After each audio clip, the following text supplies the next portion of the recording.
All right. We're back with another edition of the Leo G Show. I am Leo G, and podcasting is what I do, man. So we're back, man, and obviously now this is a recurring theme, man, because Atlanta sports is off and rolling, man. We got a lot to talk about, man. So before we jump into it, I'm gonna go ahead and do the introductions. I got them back. Like I said, it's a recurring theme. First and foremost, man, I'm gonna jump to my man, the man that wants all the Atlanta teams to do well, kick ass, and take names. It's my man, Banks. What's going on tonight, brother? What's going on, Leo G? How you feeling? Man, I'm feeling all right, man. To tell the people, so we got the YouTube channel up and rolling, man. So everybody should be able to see what you got on tonight. So what is the inspiration behind tonight's outfit for the show? I got the old throwback Deion Sanders prime time, number 21, when the Falcons in all red. So I had to just do something with the throwback feel. Throwback feel with the Falcons. That's what's up, man. And none other than my man over here with the plan, Mr. Derrico himself. What's going on, brother? What's up, Mr. Lee OG?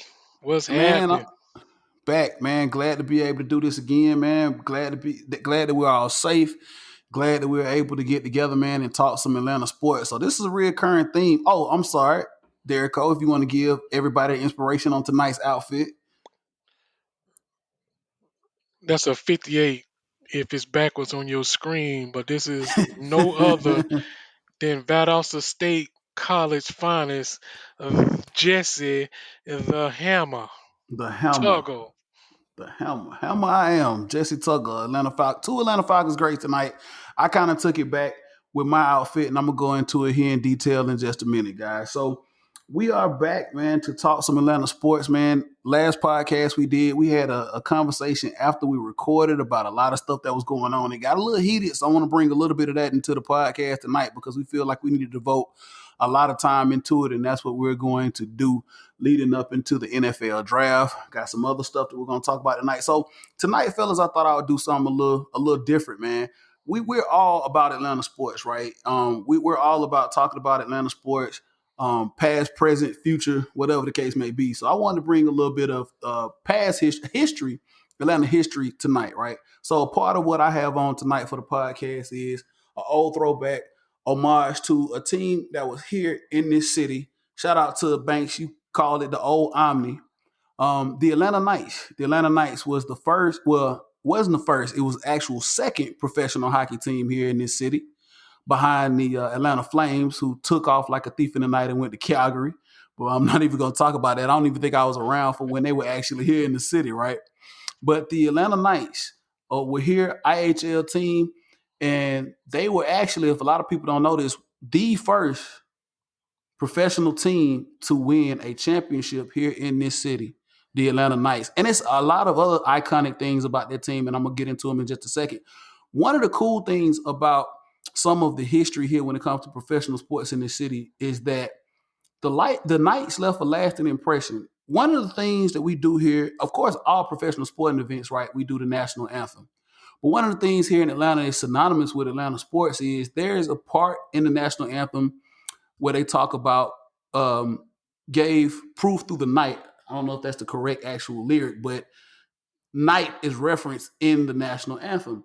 And through all sports, whether it's the Atlanta Hawks game, the Braves, or the Falcons game, or now Atlanta United, the crowd just yells out nights.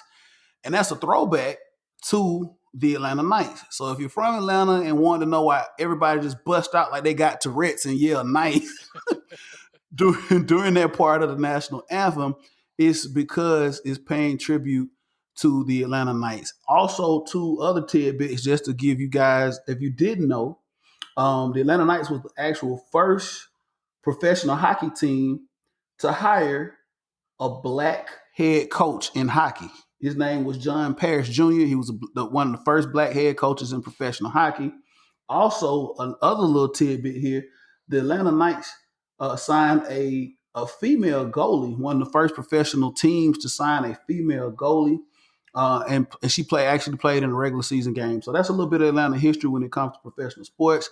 Banks, I want to kick it over to you, man. How nostalgic is that? Atlanta Knights, man. Does that take you back? Takes me all the way back to my freshman year in high school, matter of fact. It was, going back to, growing up, this is prior to the Braves winning the World Series. It really didn't hit me because I wasn't into hockey that way. But I do remember they played the Fort Wayne Comets. I believe they won 4-3 in the old Omni. And like I said, the Omni will always be something special to my heart. But all I think about the Omni, I think about the Hawks. But the Thrashers. Oh my God, the Knights. They were really that popular. As I got older, then I started really doing some research on them. And yes, I do appreciate what they done to the city with the championship. Absolutely, absolutely. Derek Cole, do you have any? I guess you've heard of them, right? You actually heard of the Knights, and you understand the yell that they do, right? I do now. I'm not going to sugarcoat it. Not going to fake it. And to that history lesson that you just gave me, I didn't know anything about them, but I appreciate you giving me the history lesson. Now I got to put that in my back pocket. That's what's up, man. We're gonna continue to do that, man. You know, Banks and I, we got some more Atlanta sports history up our sleeve, and we'll probably lead that to a later podcast, and we'll actually talk about it, man. They won the championship. I want to say in 1994, like Banks just said, man. They were like they had a nickname, man. They were called the Nightmare with a K on Peachtree. They were a team to be reckoned with, and unfortunately, man, they moved on, packed up, and went up north to Quebec like a thief in the night as well. But we have some other minor league teams here in the Metro Atlanta area. I want to say the Gwinnett Gladiators, um, and Gwinnett Gladiators, too, if I'm not mistaken. Derek, what's up? So how did they do when they moved? I'm not for sure. I stopped following. They left the city. I stopped following. So I guess that tells me everything I need to know. They moved them out But of I, here I, to go I will somewhere else. say I will say Calgary did win a championship as soon as they got the Flames after they left us. So yeah, there you go.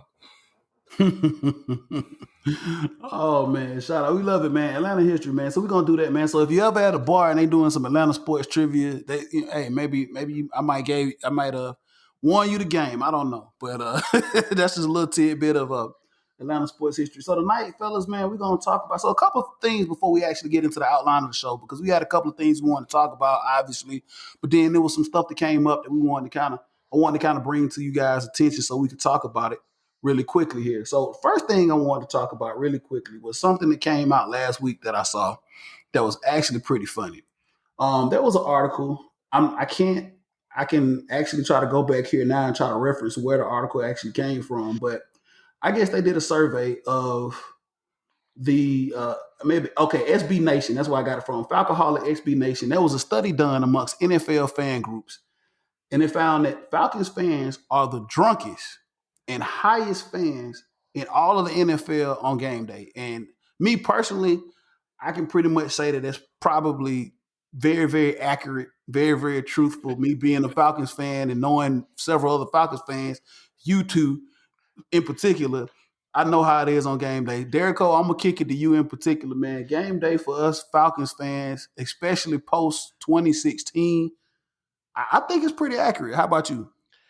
Well, considering the fact that we have to, kind of ease our sorrows, unfortunately, maybe alcohol and that other stuff is something that has to take that little edge off from us being in situations where we lose close games or we lose monumental games. So, hey, if you ever been to a Falcons tailgate, you understand that there's a good mile and a half radius of tailgates in the city. And I've walked through several tailgates, and I can attest to the fact that they have full top shelf bars set up at most of the tailgates. So I will agree with that part. I won't talk about the other thing because I don't know anything about that. Neither do I. We don't. Yeah, the Leo G show. We do not know anything about the other part, the second part of the whole study. We're not going to go there. So Banks, I'm gonna kick that over to you. I know we sent the article over to you, Banks. I know you read it. How accurate is this article? Where is the lie? Where's the lie? Where's the lie? Let me tell you something. Before a Falcons game, Leo, Derico, you already know you got to be numb as possible to endure that. You have to be numb. You go into that stadium, you cannot have no recollection of that memory of that game. So you can at least have some kind of sanity leaving out of there. So yes, spot on. You have to be drunk or you got to be high. Because that stuff they put out there every Sunday, yes. Where do I sign up? Put me down for it. Let's roll. Hey man, you know what? I tell a lot of people. I joke around. I say, hey man, if they did not sell alcohol at the Mercedes-Benz Stadium, I said they would be pretty much running an empty stadium because, like you guys said, man, that is one of the only things that keep us coming and going, man. So if I can just game day consumption, Atlanta Falcons, we just pretty much cleaned up in both categories in this study, right? If I just rolling off the first couple on the binge drinking side of the table here, I'm gonna just roll off the first couple of teams. Atlanta Falcons, of course, we all know. Jacksonville Jaguars, that's obvious as well here. They've had no success here as of recent. So, and then Arizona Cardinals, followed by the Buffalo Bills Mafia. They don't care if they winning or losing. They going to get toe up regardless. Shout out to the Bills Mafia, man. That's one of the hypest fan bases in all of football. What's up, Derico? If you have a fan base that literally is known for at their tailgates Jumping jumping through tables. jumping on top of tables, jumping through tables, like if you jump off the top rope, you got to break the table. And that's just like a staple up in Buffalo. So I'm not sure why they ain't a little closer up there than us. Banks. I mean, what's up with that, man? Is that a WWE? What's going on up there? I mean, they won a playoff game, I believe, and all of a sudden they just had a segment of guys just jumping off the top of a tailgate truck, and they smashing through tables. I'm like, what am I watching here? I mean, this is Listen, let me tell you something, man. Coming from, so I've been up to Orchard Park, man. I've been to see a Bills game up there, man. They're built different. Let me tell you something. First of all, in Western New York, during football season, you gotta be built different anyway. Because we already know, man, it starts snowing, you know what I'm saying, like August 3rd up there, right? So like you just gotta be built different, man, in Western New York, man, to watch the Buffalo Bills, man. Let me tell you something, man. That is one of the coolest fan bases. Like I said, I've been up there, man. The tailgating experience is awesome, second to none, man. And they just got a bunch of fans up there that like to have fun, right? I mean, we all know what the fans endured in the 90s. We all know that. I don't want to have to, you talk about heartbreak, man. You talk 4 straight Super Bowls and 4 straight L's. So you fast forward to now, a lot of kids that endured that, they're now, adult, Bills fans. So hey, you got to find a way to make it fun. You got to find a way to do what you do, man. So I guess now they say, hey, look, we lose, we're gonna party, we're gonna get drunk. We win, we're gonna party and get drunk.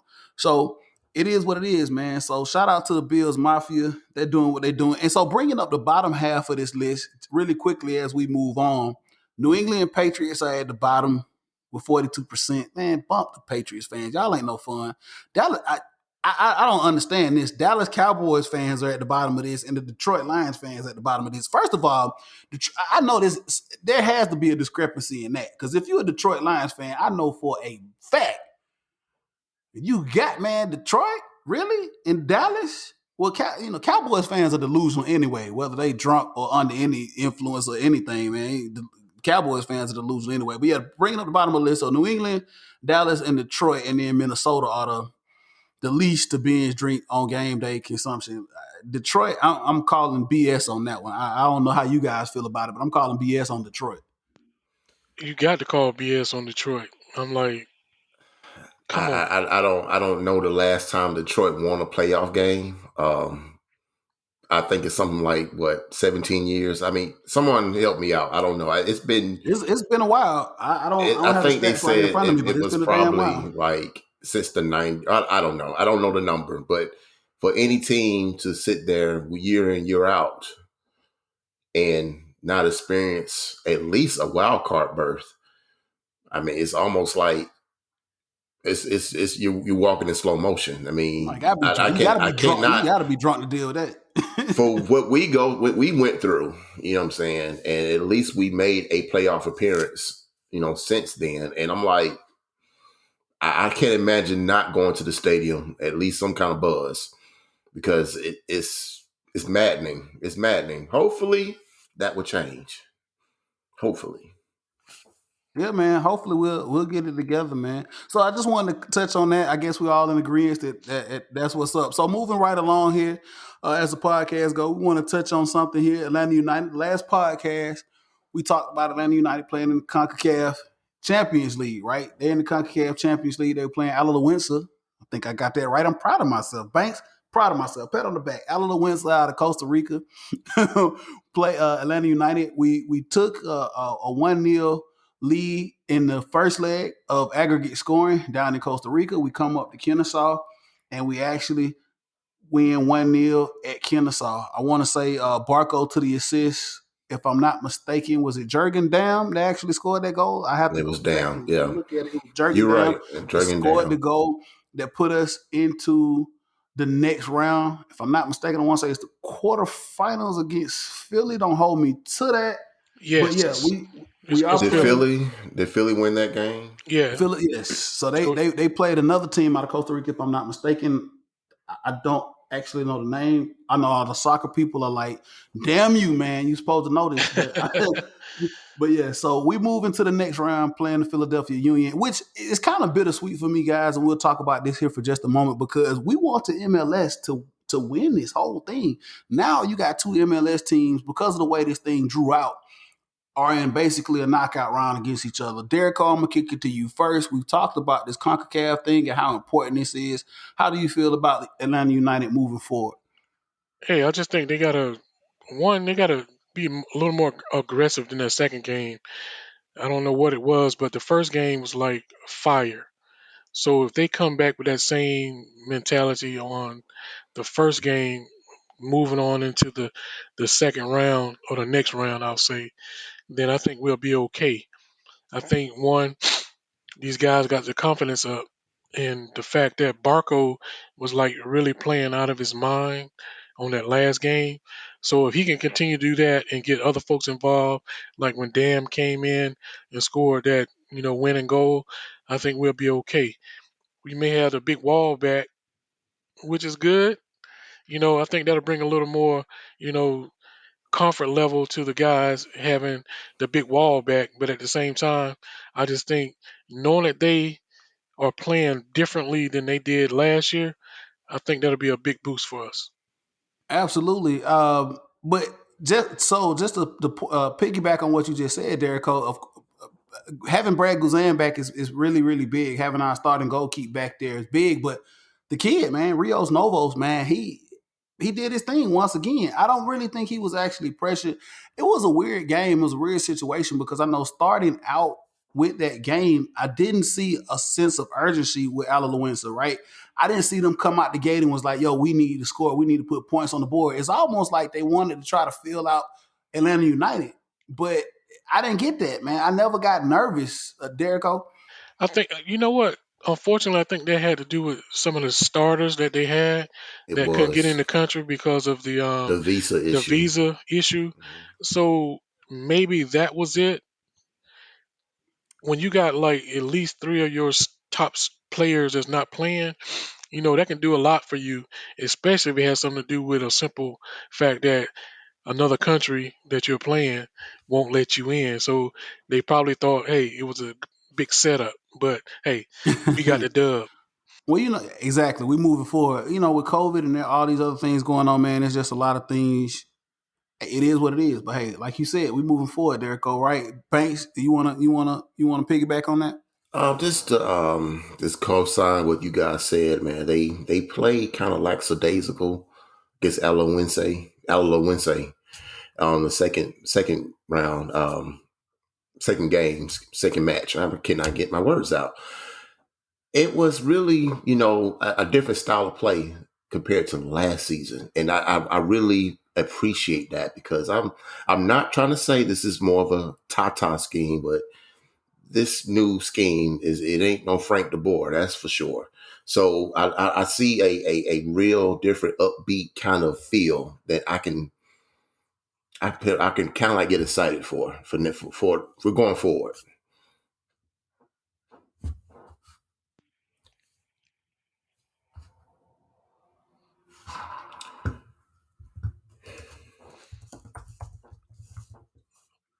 So Banks, let me ask you a question. Yes, sir. So what we're talking about as far as the actual game that was played last week, you think that's going to carry over into the Philadelphia Union game? You would kind of hope so. I mean, now we got the actual first match in MLS on tomorrow. So I don't know what the game plan is going for Philadelphia Union, versus, what is that, next week, next Tuesday, next Yeah, Wednesday, or next something like Tuesday. that. Yeah. So it's, you know, I hope that they'll come out a little bit more aggressive, since it's a team that we know who Yeah, same MLS team. we're very familiar with who we're playing. So as we record right now, tomorrow actually be the start of the MLS season. We're very familiar with the team that we're about to play. That team in Middle Florida. What what what, um, what team is that? I don't even want to tell. Orlando. Oh, Orlando. Orlando. So the father is going back down to father them once again. Of course, one of the things that we did see in the CONCACAF tournament was the return of our number one, our number 9, the man Joseph Martinez. He's back, and hopefully he can go down there and father them again, man. Because we didn't have a lot of success down last year. Of course, there's a lot of stuff going on. COVID. He tore his ACL first game of the season up in Nashville, man. But Joseph's back, and we go down there tomorrow. So as we record this, like I said, we're playing them tomorrow. So we'll come back with the next podcast and talk about the outcome of that game. So yeah, MLS is back. Season starts. First game against Orlando down there. Derrico, what's up? And we're moving on. I feel like Joseph is going to have his father debut. I mean, there's nothing like going against your children and saying, "Hey, I'm still your daddy." So basically, what you're saying is it's Father's Day tomorrow. Absolutely, it's Early Father's Day. early Early Father's Day in Father's April. Day. Early Absolutely. Father's Day, man. So that's what's up, man. So look, we're gonna move right along here, man, right into the podcast, and we're gonna start talking about the city. And like I said, we had a conversation after the last podcast that kind of just went, and we wanted to kind of record some of it. I don't know if we'll bring some of the energy and the emotion behind it back, but we're gonna kind of walk into the conversation that we had on the last episode. But basically, we want to start out just talking about this city, and we kind of gave a little bit of history at the beginning of the podcast today about the Atlanta Knights. This city, nationally, I think we get a bad rap as fans, right? Because number one, I can say this professionally, we the first professional sports team, if I'm not mistaken, came here was the Braves in 1965, right? Banks, if I'm not mistaken, that was the first professional sports team that came here. I Was the, think was the, it's was the Braves 1966, I believe. 66? Okay, so I think all of them kind of came around the same time. You had the Braves that came here from Milwaukee, of course. The NFL awarded the Falcons a franchise in 1966 as well. I think it was a race between the AFL and the NFL at that time because there were two separate entities. NFL decided to award Atlanta a franchise, and then obviously the Hawks moved here from St. Louis around the same timeline as well. So to in comparison to a lot of other cities here in this country, the sport professional sports is still really relatively young. When you compare our city to like New York and Philadelphia and some of the other East Coast teams, we're still very, very young. Chicago, young when it comes to professional sports. Now, we kind of fast forward into talking about professional sports today. And so really quickly, if a lot of people are not familiar with like the national perspective of Atlanta sports, because we can go all night and talk about the demographics of the city and where this city has come and how the city has evolved. But I'm gonna kick it over to you, Banks, here first. Being that we still, I want to say, relatively young when it comes to professional sports and our fan bases. Like what is the national perception about our fan base here when it comes to our professional teams? All right. So The perception is pretty much that we're laid back. We're a laid back fan base. We're not passionate. All our sports teams, Braves, Hawks, Falcons, too laid back. We're not passionate enough. You guys are late coming to the games. You guys always first to leave. You guys don't ever see the game through. Well, okay, yeah, I can see that. But in everyone's eyes outside of Atlanta, they will never understand. People who live in this city for multiple years. I ain't talking about transient fan. I'm talking about people who was born here. Know, what I'm saying? We are passionate. We love our city. You know what I'm saying? Anything with the A, we rock it. Do y'all agree? Absolutely, I agree. Absolutely. Yeah. So I mean, I'll just say this shit straight up. And Banks, you and I both know, and Derek Cole as well. But Banks, you've been riding with me for a minute, man. We joke. We always joke. If there could be a handball team, racquetball team, watermelon seed spitting team. If it's from Atlanta, we gonna rep it because just the love of the city. And I think if you are a native of the city, man, it's just a representation of us. I think professional sports are a representation of the city, and you're prideful of your city. So you're going to rep your teams. For me, I'm kind of old school, and we've had this conversation before, fellas, man. It's a representation of my city, so it's a representation of me. I rock the teams. Yeah, our teams haven't had a lot of success, but I'm very prideful when I put on an Atlanta jersey, when I put on Atlanta United jersey, when I put on Atlanta Falcons jersey, when I put on Atlanta Braves jersey. I'm prideful because it's a representation of the city that I love so much. Derek, I'm gonna kick it over to you. How do you feel about the perception of the Atlanta sports fan? I think there's a misconception about the Atlanta sports scene just because of maybe the unsuccessful nature of our franchises. I mean, if you talk about early on, you're talking about maybe two championships that really that nobody else really recognized. But if you look at the fact that we do have the Braves championship and the MLS soccer championship, which most probably don't even recognize, so they still say maybe we got one. You know what I'm saying? One championship from the Braves. And they look at that as if we don't care about sports. I beg to differ. I mean, we travel. I know a lot of fans that travel. That's probably one of the biggest misconceptions is the fact that they don't know that Falcon fans don't travel. You know what I'm saying? Which I travel at least one or two away games a year, and it baffles me to see other fans from other cities see a lot of Falcon fans at their games, and they're like, "Woo, we didn't know that y'all." Why? Because y'all have fed into the media perception that Atlanta is not that type of team or Atlanta is not that type of sports city. That's not the case. Like Banks alluded to earlier, we have a lot of transient people in this city, and that's probably why they root for other teams. But being from Georgia, not Atlanta, I'm still going to be the one that's going to rep my A team. Let me say this much, man. I'm gonna put this to bed. And Banks, Derrico, you all know, and Derrico, I know your track record as far as following professional teams here in the city when we go out and we go away. And Banks knows me as well.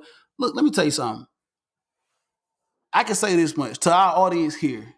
Atlanta fans, we do us here, this circle right here, we travel. We travel. We go.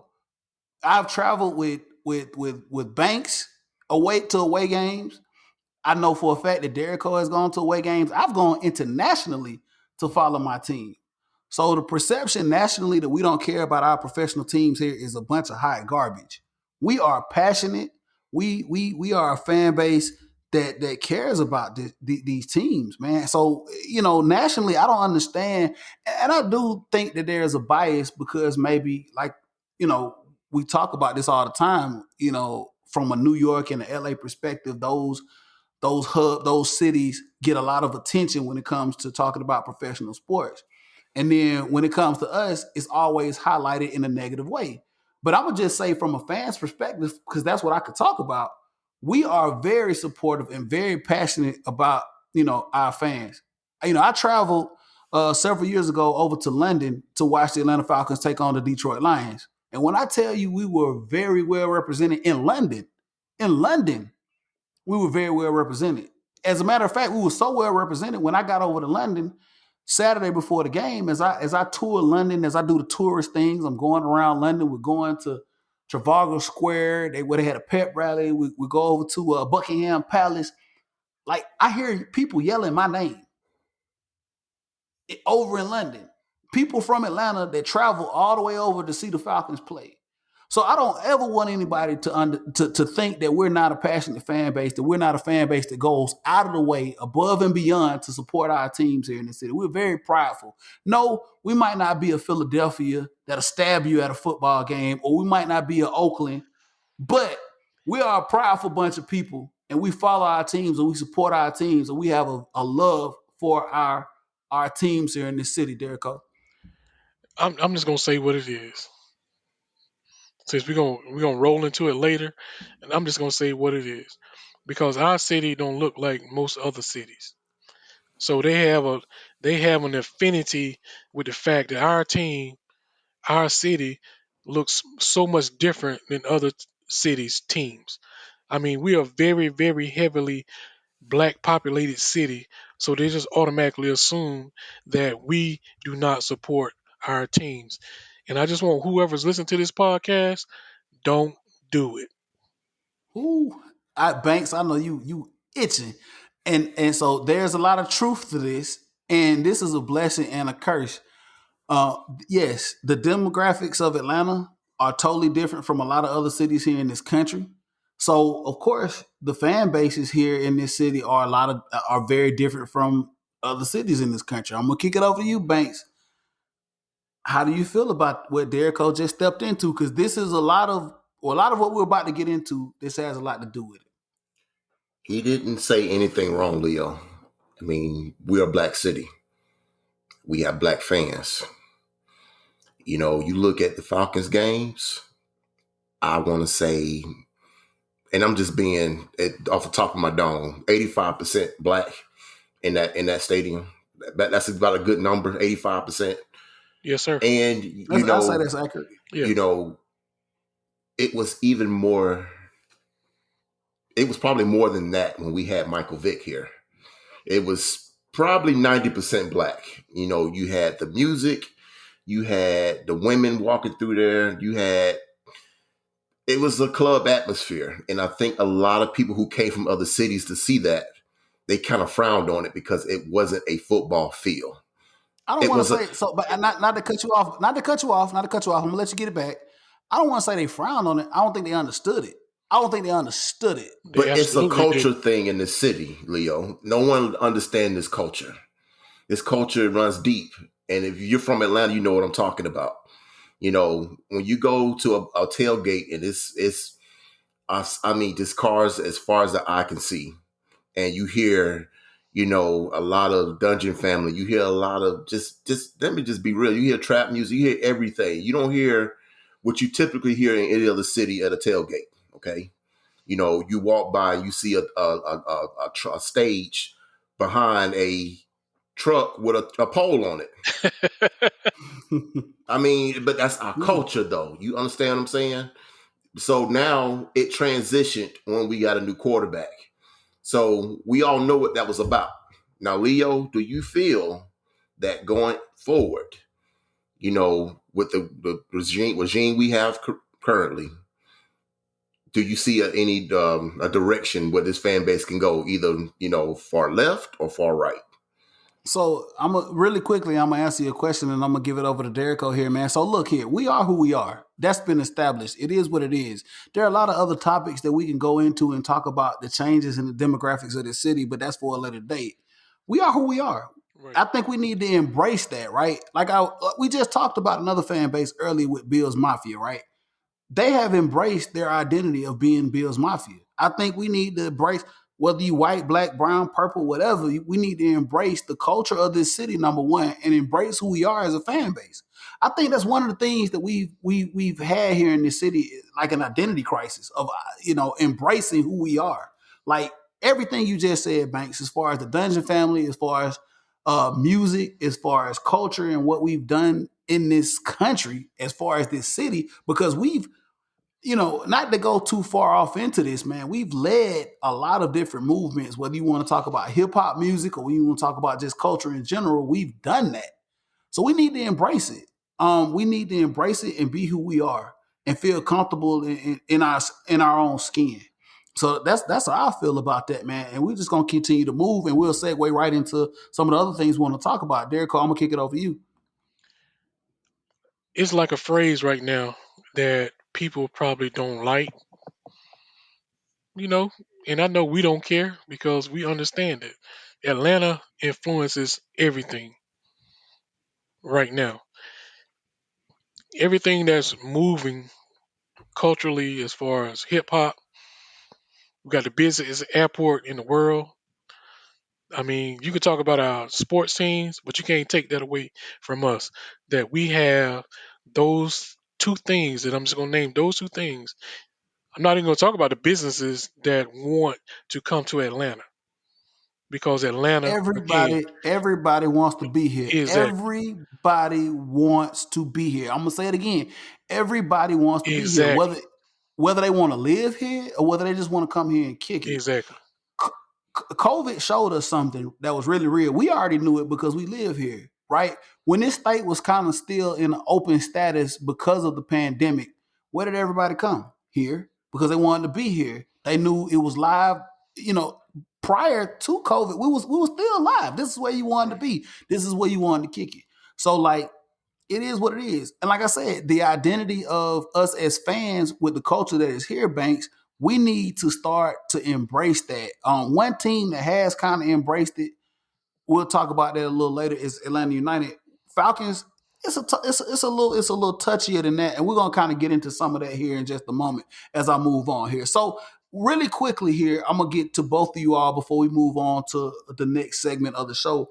I want to talk a little bit of some. I want to talk about what do Atlanta fans want, because apparently there seems to be some misconception as to what Atlanta fans really want here in the city. I know what I want, and I'm gonna just start off by saying this: I want championships. Okay, I'm gonna look into the camera. I'm gonna say it into the mic once again here. I want championships. I am a fan of sports. I am a fan of every team here in this city. And when it comes to what I want as a fan, I will say this: I want championships. However they come, that's what I want. I want to see trophies in the case. Now, with that being said, I'm gonna bring it over to you first, Banks. What do Atlanta fans want? Because there seems to be some confusion as to what the fan base here in Atlanta wants when it comes to the professional teams here. So I'm gonna kick it over to you, Banks. You tell me as a fan, where do you stand and what do you want out of your professional teams?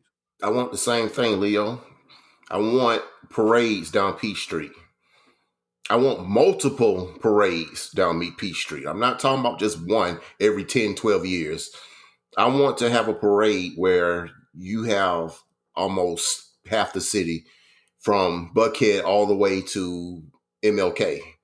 So you know how not long that Loganville. is. Yeah, pretty much. So No, we ain't going out there. if you're asking me what the fans want or what do I want, I'm telling you what I want, but are you asking me what the fans want as a No. You're a fan. So no. So okay. So you're a fan. I want you to tell me what you want as a fan, and you just said it. You want championships because I guess there is a little bit of confusion in every about what sport, in every sport. in every sport. Thank you. And there's a little bit of confusion here nationally, perceptionally. I don't know if I just made up a word, but we're gonna go with it. There is a perception that Atlanta fans don't. We're not of the mindset of actually wanting championships here in the city. We have another agenda, right? When you look at cities like Philly, you look at cities like New York, and you look at cities like LA, right? Obviously, bigger cities. I can throw Dallas into the mix, maybe, is that they want championships. They're hungry for championships no matter what. That's what they want.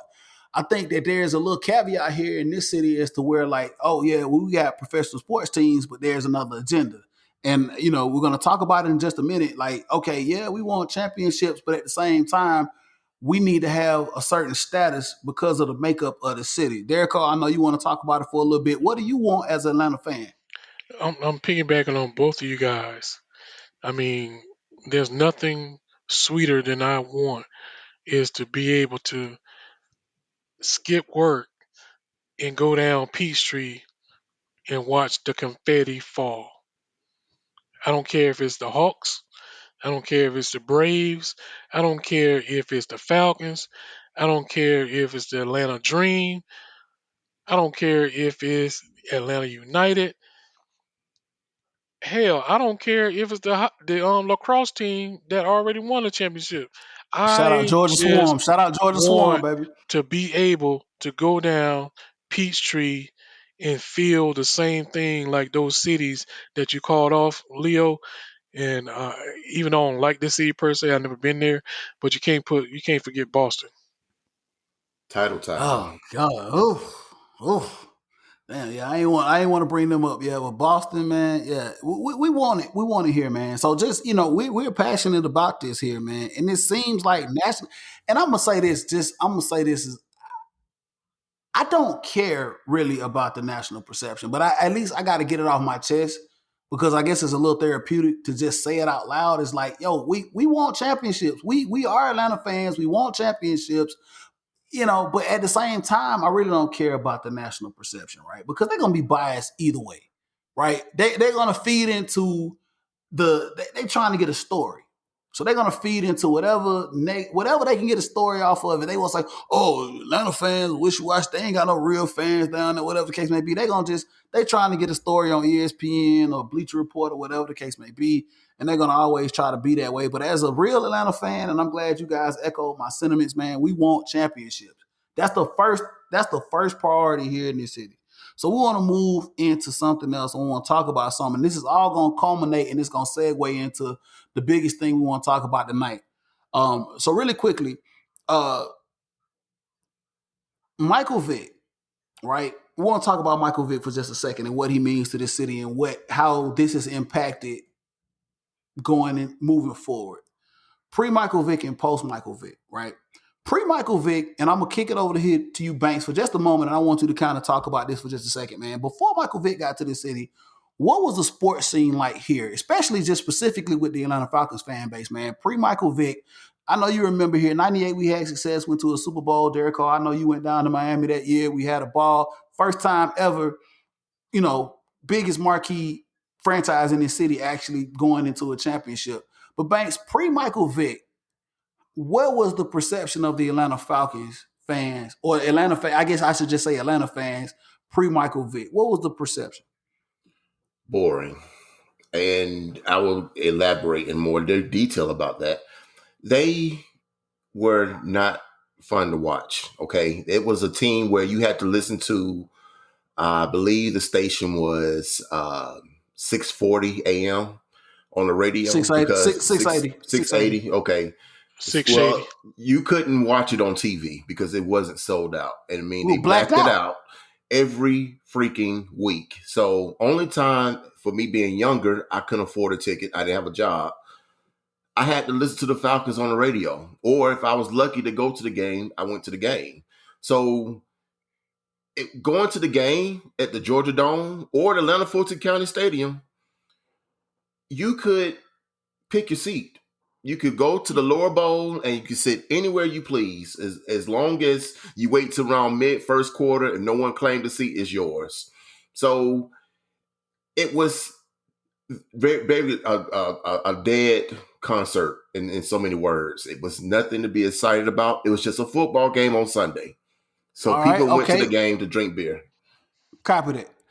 Kicking it over to Derico. You want to talk about a little bit pre-Michael Vick, how was this fan base here in Atlanta? Really quickly. If you were not an Atlanta Falcon fan pre-Vic, then you wasn't an Atlanta Falcons fan. However, if you was an Atlanta Falcon fan, then you are still an Atlanta Falcons fan because guess what? If you had to sit through what Banks was just talking about, you had to be a fan. I wasn't up here at that point, but I was still watching that back home in my little small town of South Georgia in Cairo, watching the Falcons on TV. So you had to be a Falcons fan to understand what we're talking about. At It's not, least you got to see him on TV, Derek. Oh man, hey, you was outside the city limits. Me yeah, and Banks was just SOL, dog. We had to like Banks said, we had to listen to the radio, man, because a lot of those games were blacked out, man, because they weren't sold out. The NFL had that rule, man. If you didn't sell out the game, man, we weren't showing it in your local market, which was very very sad. I was fortunate enough to where my parents were season ticket holders. We went to a lot of games, but Banks will tell you, man, there was a many a Sunday that we didn't see any home games here, man, because there was nobody at the Georgia Dome. I'm talking about we go all the way back. And like you said, Atlanta Fulton County Stadium, Georgia Dome, the teal seated Georgia Dome Banks. I know you remember that, where the seats in there were like teal and brown. It was ugly. It was just crazy. So yeah, so that, pre Michael Vick and post Michael Vick. So really, really quickly, I'm gonna talk about post Michael Vick, and then we want to move forward and get into this conversation that we've been itching to get into. And Michael Vick is a focal point of this because I think when we talk about Atlanta sports and when we talk about Atlanta Falcons in particular, he is the reason for a lot of what's going on right now. So now we move into Michael Vick. If you don't know what Michael Vick did here in the city, Google it. And so now I want to just go to the post Michael Vick era and talk about where we got to with Matt Ryan as he entered this team and where we were with the Atlanta Falcons. Banks, I'm gonna kick it over to you. Post Michael Vick, now we establish ourselves nationally with a fan base because of what Michael Vick did here. We move into the Matt Ryan years. The fan base is kind of grown. The excitement is kind of grown with this team. How does this fan base look post Michael Vick? Divided. And it was, oh, wow. It was almost like, and as soon as Matt Ryan came into the scene, his very first year in 2008, it was almost like people was wanting him to fail. You know what I'm saying? It was like, he's no Michael Vick. He ain't my quarterback, and it was really kind of, it didn't feel like the whole fan base was one. Until we start winning games with him, then we start, going to the playoffs, you know what I'm saying? And then it's like, okay, well, yeah, he did that. Our first back-to-back winning season, Matt Ryan did that. Okay, yeah, that's good. Yeah, okay, well, went to a Super Bowl. Well, yeah, he didn't win it. So it's to the point where it's kind of uncomfortable to talk about with certain people. You don't know who's pro Matt Ryan, who's against Matt Ryan. There's a lot of people against Matt Ryan. So, it's divided. That's just where I stand on it. Derek Cole, you want to talk about post Mike Vick in Atlanta? I mean the atmosphere. I'm not gonna lie, is just different. I mean, Vic was a superstar, the only superstar that's come close to anything touching the post Mike Vick era is Julio. I mean, that's it. I mean, that's all I can say about it. It's like there was just the national perception was just different as far as post Michael Vick. It was just totally different. I mean, the media just wouldn't cover the team the same. I mean, it just wasn't. I mean, it was the hottest ticket in Atlanta. We can all agree to that during that Absolutely. So time. we Yeah. can all So agree that it was the yeah. hottest ticket here. We move in, and we've had some marginal. I guess I can say marginal success because like a lot of people look at and view this franchise. All the way up from '98 to 2016. We had some playoff runs. Obviously, 2016, we know what happened. We get all the way to the Super Bowl, and we know how that story ends, right? But we had some success, like Banks alluded to, man. We the post Mike Vick era, we saw a lot more success actually post Mike Vick when we brought in Matt Ryan as the quarterback prior to any other season we had. Uh, Going all the way initially into I guess outside of you want to talk about the 1980 season. So you had the 1980 or 1979, 1980 Atlanta Falcons Grits Blitz season. Then you go into the 98 season where we go to the Super Bowl, and then you fast forward up into 2016, right? So here's the thing. This is all bringing it forward to what we want to talk about now in the conversation that we all had after the podcast last week. So we're here at a crossroads. We want to talk about the draft here. We're probably gonna go a little over here on the time on the podcast here, but we're gonna really get into this because I think it needs to be talked about. We're gonna get it out, and we'll try to keep it as close as we can to the time. But so here we are at a crossroads here at the number 4 pick in this year's draft. I don't want to go into details about where this franchise is as of right now, but we know obviously moving forward we're going to have to look to the future. Quarterback is a pivotal is one of it is the most important player on the team, right? So we talked about this on the last podcast. Number 4, if we are going to take a quarterback, what's the right quarterback to take? We just talked about pre-Mike Vick, post-Mike Vick. We talked about a little bit of the demographics of the city, racially, about this is a black city. The majority of season ticket holders that go to these Atlanta Falcons games are black. So now we were at a crossroads here where we had a pivotal draft with a new GM and a new head coach. And if we are at number 4 and we do decide to take a quarterback, which way do we go? I'm gonna go with you first, Derek Cole, because you had a lot to say about this. And I want to just get your opinion on, like, okay, so if we're just looking at this from a quarterback perspective, with all that being said, where do we go at quarterback? With all the prospects here, where do we go at quarterback? Where do we go? We're sitting at 4. Everybody's saying that 1, 2, 3, 4 are going to be quarterbacks. I understand the fact that everybody wants something. However, we know based on the last 13 years that Matt Ryan is not going to play forever. Tom Brady's an anomaly, so we're not going to use that. Breeze that's retired. He knows simply that he can't do it at the level that he wants to. So for me, if the quarterback is there that the Falcons feel like in the next 2 years can be the next player to take us 13 more years, we got to take him. I don't care who it is at this point, except Matt Jones. I'm gonna be transparent. Oh, we're gonna go. Okay, I'm gonna so we're be gonna come back to transparent, that. except I'm a, Mac Jones. okay. So I'm just hold gonna it, be hold I'm it, gonna be hold I'm it, gonna be real hold about it, that. hold that thought, kick it over to Banks. Your perspective on number 4, if this is the time we take a quarterback moving into the future, Banks, how do you feel about the situation right now as we speak? Like Derico said, we are in a position where Matt Ryan he's getting up there in age, and he, like you say, he's not going to play to his 40, even though he wants to. We all know that he's not. So I feel that whoever's there at 4, and if I had to have my, my hypothesis of who's going to be there, if Trey Lance is there, you got to get him. Trey Lance, he can sit there. He can sit behind Matt Ryan for the last 2 years of his contract. Trey Lance would come in and be the next Falcons quarterback for 13 to 15 years.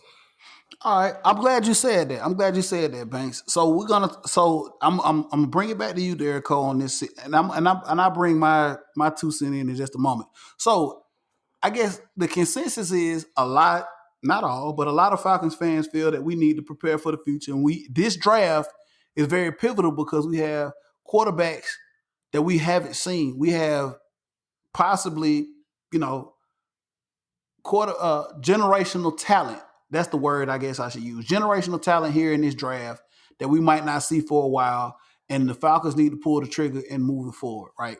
And we're all in agreement that if that's what we need to do, we'll pull the trigger and we'll get that guy. Now, if we are in need of a quarterback, and you just said it right before I went to Banks, that Mac Jones is not that guy, right?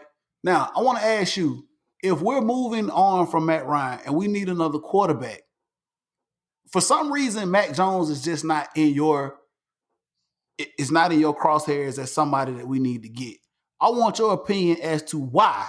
Because if we need to move on from a quarterback and we need to get a young quarterback, somebody that's going to take this franchise over for the next 7 to 8 years, what is it that you're actually looking for when it comes to this? And why is why does Mac Jones not fit that criteria? Okay, the NFL is evolving. We all know that. I mean, the top, let's say the top 5 quarterbacks right now, at least 3 of them are quarterbacks that are just not pocket passing quarterbacks. Not saying that pocket passing won't get you a championship, i.e., Tampa Bay, even though they had a tight defense. So what I'm saying is you have to have somebody that's going to evolve with the times. And right now, a quarterback that can not only throw out of the pocket, but at the same time can improvise. That quarterback may be able to run. Cool. Okay. I mean, that's the same thing that happened with Allen over in San Diego. He's not the traditional pocket passer because he can get up out of, well, my bad, Buffalo. Allen is in Buffalo. He can move out Josh of the Allen. pocket. Yeah, he can move out of the pocket. That's the same thing with the San Diego quarterback. He's not a Herbert. Herbert. He's not a traditional pocket passer, but at the same time, he can get out of trouble when you need him to get out of trouble. And I think that's Okay. where the NFL Okay. is moving. It's not about the fact that you have to have a quote unquote what they call a mobile quarterback. No, you just need a quarterback that can do both at this point in time in the NFL. The defenses are getting faster, faster, faster, stronger, stronger, stronger. And if you don't have linemen that can get away or hold those big defensive linemen that are running 4.6s at this point, I mean, you're going to need somebody that need to step up inside the pocket, outside the pocket, roll left, right. It doesn't matter. So at this point, I think that's where we're headed in the Okay. NFL. You're getting quarterbacks that are not one dimensional. Okay, Banks, I'm gonna throw it to you. Here we go. Derek Carr just stated his case as having a quote unquote modern quarterback. The NFL has evolved, right? We need a modern quarterback in order to things have changed. We haven't seen linemen run 4.5, 4.4 sub 40s, right? We need to change this up. We need quarterbacks that can do more for us than just stand in the pocket and throw the ball. Even though the defending Super Bowl champion has a quote unquote pocket passing quarterback. So now I ask you this, and I'm gonna give you a very, very tough question to kind of answer, right? So we got two. I'm gonna just go ahead and say it. I'm gonna just let this loose and I'm gonna just let it go. We have two quarterbacks in projected top 5 quarterbacks that are African American quarterbacks, and Justin Fields and Trey Lance. We also have another quarterback that would be considered a modern quarterback in Zach Wilson, right, from BYU, right? Now, with that being said, we know how Derek Carr feels about where the game is and what's going on now. If the Falcons took Zach Wilson with the number 4 pick, is that the right way to go? He does have all the intangibles of a modern quarterback, but let's really look at the caveat of him not being an African American quarterback. Does that matter? And do we need and will he even get a fair shake here? So let's get your take on that. Well, first of all, whatever the front office wants, they know better than we are because we're just fans. But if you're going by what the fan base wants, especially in this city, then you're taking a big risk. I mean, I'm pretty sure that 80% of everybody probably wanted Justin Fields, because of the backstory of he being at Georgia at one point, going to Ohio State. Now, if the Falcons decide to take Zach Wilson, then that's who they feel like is going to carry this team. Now, will the fans be happy? Probably not. I'm just being real with you. They not going to look at it as we on our way. They going to look at it as another Mormon trying to play quarterback, i.e. Matt Ryan 2.0. And unfortunately, it's going to probably do some damage to this fan base. Okay, so with that being said, and we're gonna run a little bit over time, and I'm gonna give my spiel on here in just a minute. Derico, bring it back over to you. Like you said, games changed, it's modernized. We're trying to go into the new NFL, right? How much? Because we talked about this, and I want you to be very, very transparent here in this city, right? Banks just said it. We talked about Zach Wilson, him be, and I will consider him a modern quarterback. I will consider him able to get out of the pocket, make things happen when things break down, and do things that we look at when we talk about modern quarterbacks. Is it fair to say that if at number 4, if he's there, if we take him, that's not the right person for this city? Do we can are we really going to embrace a Zach Wilson? And I'm just being real because of race and in this city, the demographics. If he's here, Zach Wilson, are we really going to embrace him as being the next quarterback of the Atlanta Falcons, taking this team forward? Because he's a modern quarterback. How do you feel about that? Or are we really saying, hey, it's Trey Lance, Justin Fields, or are we moving on?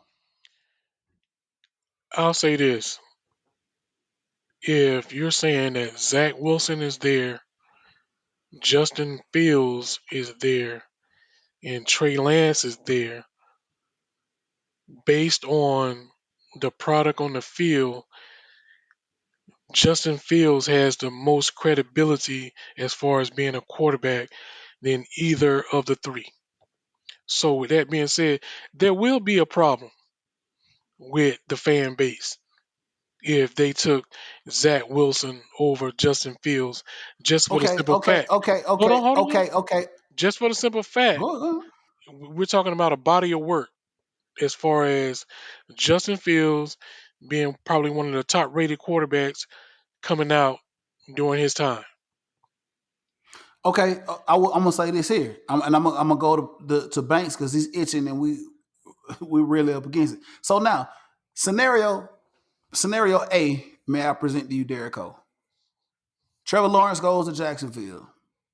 Justin Fields goes to the Jets. Hmm. Trey Lance goes to the 49ers. Okay, Falcons need a quarterback. The consensus is a lot of fans in the city want the Falcons to move on to the future quarterback. Zach Wilson is there. Are we? I'm saying Justin Fields is gone. He's gone. that, And I know how you feel about that. And I know where you feel with his place in this priority of quarterbacks. So now, with that being said, that's a different. Zach Wilson is there. Zach Wilson is there. That's a different Do scenario. we go with him? That's a Do we, different no, scenario. so I'm asking you the question: do we go with him if he's there? If we're ready to move on at quarterback, and Zach Wilson is there, he fits the criteria of a modern quarterback and what we want to see out of a modern quarterback. Do we take him? Yes or no? If the FO feel like Zach Wilson will be that quarterback that's going to lead us for the next 13 years, I'm not. yes. So right now, I'm not talking about the FO. I'm talking about the fan base. I'm not talking about the FO right now. I'm talking about the fan base. The fan Will base, that satisfy the fan no, base? it probably won't. It probably won't. They'll say instead of taking Zach Wilson, take Kyle Pitts. Period. Banks. There we go. Banks. Here Exactly. we go. That is exactly what's going to happen. It's going to be why we didn't take Kyle Pitts or why we didn't trade out the pick and go after Kellen Mond. It's not going to Kellen be any Mond. but yeah. Watch. So my problem to you is if Zach Wilson is there at 4, because you can't have Zach Wilson and Justin Fields at the same time. That means somebody messed up. So we're picking fourth. 3 quarterbacks is going to go. We already agree on that, correct? Yeah, and Banks, in that scenario that I just presented to Derico, Trey Lance, Justin Fields already gone at 2 and 3. Now Zach Wilson is in your lap. What do you do? Where do you go? So if you really think a quarterback needs to be had because of Matt Ryan is trying to move on, then Zach Wilson is your man. Now, Why? if the fan base, why? What you Yeah, I want to mean hear this. why? Just like Why? he What you asked mean me. why? He asked me the Okay, I'm same. about you just I'm said asking you. no, no, I'm no, no, asking you the no. same You just question. no, you Hold on, just hold on, hold on, said hold it's on. time to move on from Matt No, I'm Ryan. asking you the same question that Leo asked me. Why do you think Zach Wilson should be picked by the Falcons? Because it would be the fourth pick. I mean, No, shit. I no, no, mean, no, no, no. excuse Why? me. Why? I Give me mean, the intangibles of why. at that point, when you picking a quarterback, if you can't trade out the pick, then what are you going to do? You going to pick just anybody? Patrick Surtain? I mean, who are you picking at that point? If you need a quarterback, Derek Cole, what are you going? I mean, you have no choice. You have no choice at that point. And Derek, I get the caveat to the question was, I mean, we're so at that point at number 4, we are quarterback is where we go. So that there's, and this is a hypothetical. I know there's a lot of different ways we could go with this pick, but if you're married to getting the quarterback, because I'm speaking now for a percentage of this fan base that wants to move on from Matt Ryan. So what I'm saying is, if you're married to getting a quarterback in this draft at number 4, if nothing else happens and Trey Lance is gone and Justin Fields is gone, why can't Zach Wilson be your man at number 4?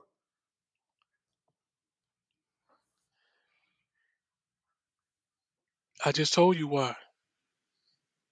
And I'm Because not backing up from he's that. It ain't because he's white. So no, no, no, that's no, what y'all no, want to hear. no, no. I'm No, it not ain't trying to get because you of to that. say that. I But mean, are you it's saying that because because the game has changed and you the feel game is. that he's He I mean, does. He okay? doesn't have the Zach, intangibles. listen, So you're saying listen. he doesn't have the intangibles that we need to move forward and progress with it. Let me You're saying that let me Zach let, let me Wilson let me at ask y'all this 4 is question. not Let me ask that y'all dude. this question. When did we know about Zach Wilson? That has nothing to Yes, do it with the does. price of tea in China. Yes, the media has perpetuated the fact that Zach Wilson is a better quarterback than maybe the top 3 quarterbacks in this draft. Is it not? If the media hadn't propped him up, would you know anything about Zach Wilson playing in Would you know anything about? BYU? Would you know anything about Trey Lance? I'm I didn't sure you mention Trey wasn't Lance. following North Dakota State. I didn't I Absolutely. didn't mention Trey Lance. But what I'm saying is the media had to have some influence with him as well. No Exactly. one knew about Trey Lance until the season ended. No And there we one go. knew about this man. And there we I go. didn't know about That's him. all I I'm didn't saying. even know he even existed until someone Exactly. said, "There's a quarterback at North Dakota State you might want to take a look at." Oh, really? Exactly. So now, same thing with Zach Wilson. There's a guy Exactly. at BYU you might want to take a look at. So my thing Exactly. is it's not you can't put to say when we hear about this man. It doesn't matter. It doesn't matter. The question is, we all know that if Zach Wilson is the guy, it ain't gonna be some happy people in this city. Okay, it is just not. You It's not said gonna it be yourself, there. Derek Cole. You said that the game is changing. You said the game is There. changing, and There we will not be happy people regardless of who we pick. And we know this. absolutely, And we know this. absolutely. And we know this. You can pick Justin Fields tonight, and ain't gonna be no people happy. There's gonna be some Exactly. people unhappy. Okay, so guys, we're gonna have to wrap this up in a minute. So let me ask. I'm gonna kick this to both of you guys. We're gonna have to come back and we're gonna have to. We're gonna dedicate another podcast to this and talk about this because we're coming right into the draft. And Banks, you gave me some real. We're gonna have to wait till after the draft to really dissect this. But this is the last question I'm gonna give before we wrap this up. I'm gonna bring Mac Jones back into this conversation. And you, Derrico, you said specifically about the media and how they have kind of manipulated this thing. So Mac Jones, right? He was automatically shifted and thrown up into the forefront of this conversation, being into this. This is a national champion quarterback that we're talking about, by the way. I will say that much. He's a national champion quarterback, right? And I'm Derrico, and I look at your face and really not impressed. He's a national champion quarterback at Alabama. And Banks, to your to what you said in the last podcast, that he had a stacked team and there are a lot of things that worked into his favor. So now I bring this to you, Derek Cole. We're just talking about this specifically about Mac Jones. Is it fair to say that this is all a media stunt or conspiracy, whatever you want to call this, to thrust Mac Jones into position to be an elite or top elite pick in this draft based upon whatever? This is all the media stunt. Or does he actually? Because I mean, I'm just saying this kid won a national championship. So does he just not deserve to be there at all based upon his body of work from what you're saying? So this is all just a media stunt. Give me your take on how Mac Jones got thrusted into this conversation, just like Zach Wilson and just like Trey Lance did. Go. I absolutely believe that there's a media bias with Matt Jones as far as the other quarterbacks that should be, talked about higher. One thing I haven't heard in the media is the fact that Matt Jones had two DUIs. If you as Justin Fields, Trey Lance, or any other quarterback had one, you would be automatically hung against the wall and nailed against a cross. Just like when Justin Fields may have had some semblance of he's not really into football. He's not sold out to football. But then Trevor Lawrence come back and say, "Hey,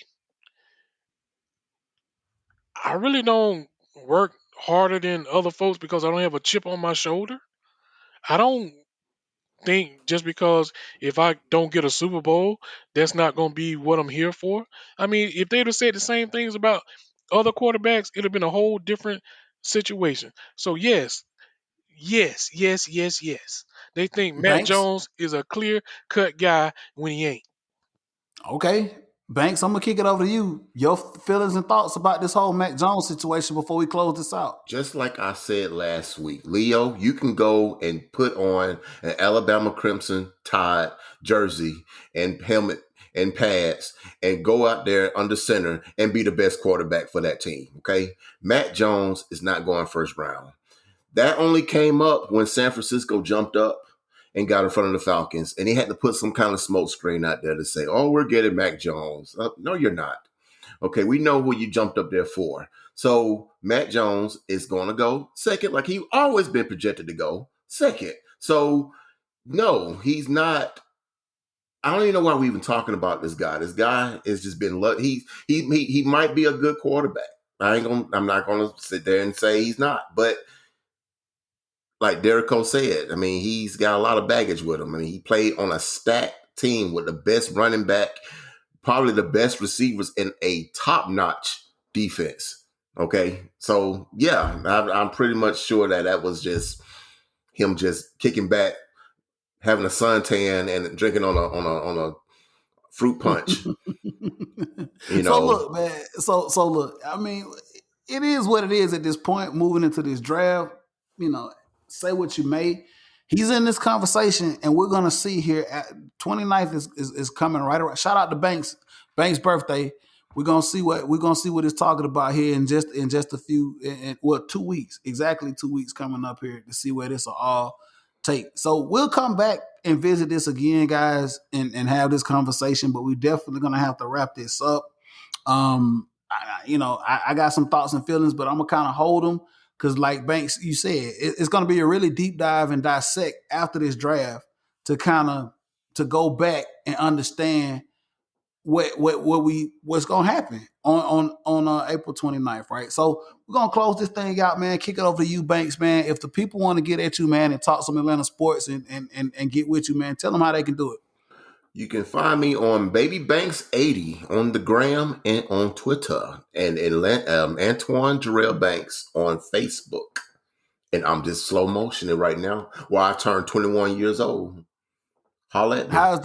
How's the social media assistant search coming on? Hey, it's coming along good, Leo. Hey, Derico, man, let the folk know where they can holler at you. You can you can catch me on IG at Derico_Virgo. You can catch me on the Twitter at VSU96SDD. Or if you're lucky enough, you can find me on Facebook at Stacy EY Derico. That's Stacy EYD Derico on the Facebook. Hey man, that's what's up, man. Always, you can catch us on Twitter. That's the Leo G Show, the number one. The Leo G Show, the number one on Twitter. Also, check us out on Facebook if you're there. Holla, it's the Leo G Show on Facebook, man. Follow us and let us know what you think about the show. Of course, as always, if you don't like the show, so we're gonna default this now. I'm gonna default this to one of you guys now. So if it's any criticism of the show, I'm gonna say this right now. Any criticism of the show, take it over to Derico's way and he'll handle it. Take it over to him. He wants to hear it. So yes, take it his way. Also, we have a YouTube page now. Go follow, like, and subscribe. Like my man Reggie always say, shout out Reggie and Gold Food, man. It don't cost a thing. Follow, like, and subscribe our show. I know it's a lot of content out there. We're in a world now where everybody has content. Everybody's talking about this stuff. But look, man, hey, follow us. Listen to us, man. Do some comparisons, man. We're out here doing this for you guys, man. So follow, like, subscribe to Leo G Show on YouTube. Also, you can hit me up on my personal Twitter. That's Southern Set with 2 T's on Twitter. Also, man, shout out to my man Jay doing his thing. Always follow him over at jjonescomedy.com. I don't know where Jay is. I'm gonna have to. We gotta, yeah. We're gonna get Jay back up in here, man. jjonescomedy.com, and he's over there doing his thing on Frown Time with the podcast over there, man. Guys, it's as always, man, it's fun. And I know we could go with this forever, man, but eventually I gotta pull the plug because we gotta bring it back for some. We gotta have some more content for the next podcast, right? And we're definitely gonna bring this back and visit it, and hopefully we'll have another guest with us on the next episode of the podcast, man. So I appreciate you guys. This has been another edition of the Leo G Show. We'll be back to talk about some more Atlanta sports here. So just hold on.